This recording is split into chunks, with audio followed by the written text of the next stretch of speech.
Hey guys, యాక్చువల్గా ఈ topic మీద ఆల్రెడీ వీడియో చేద్దాం అనుకున్నాను. ఫ్యూచర్లో మనం క్లారిటీగా చేద్దాం, కానీ ఫస్ట్ ఈ వీడియో చూసాను. Why people go to gym? Never ever any medical book says that you have to go to gym. Never ever any medical book says that आप साइकिलिंग करो, ट्रैकिंग करो, मत करो. Don't do that.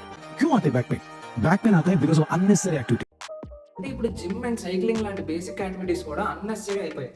చూడండి, ఇండియాలో almost 24% of women and 23% of men are obese. అండ్ మనం 2050 reach అయ్యేసరికి almost 1/3 population of India will become obese. చాలా ఫాస్ట్ డెవలప్మెంట్ కంట్రీ కదా. ఇంకా ఉన్నాయి, India is one of the highest protein deficient country.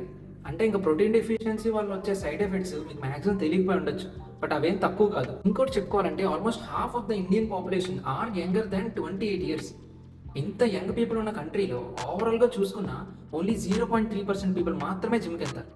ఇంకా మిగతా స్పోర్ట్స్ అన్ని కలుపుకున్న పెద్ద నెంబర్ రాదేమో. అయినా ఇలా నెగిటివ్గా మాట్లాడే వాళ్ళు చాలా మందే ఉంటారు, కానీ ప్రతి ఒక్కరి మాట నమ్మాల్సిన అవసరం లేదు. మీరు ట్రై చేస్తే చాలా వరకు మీకే అర్థమవుతుంది. ఒకసారి ఊహించుకోండి, ఒక కంట్రీలో ప్రతి ఒక్క సిటిజన్ ఫిజికల్గా అండ్ మెంటల్గా స్ట్రాంగ్గా ఉంటే ఆ కంట్రీ ఇంకెంత స్ట్రాంగ్గా ఉంటుంది అండ్ పాజిటివ్గా ఎంత డెవలప్ అవ్వగలుగుతుంది.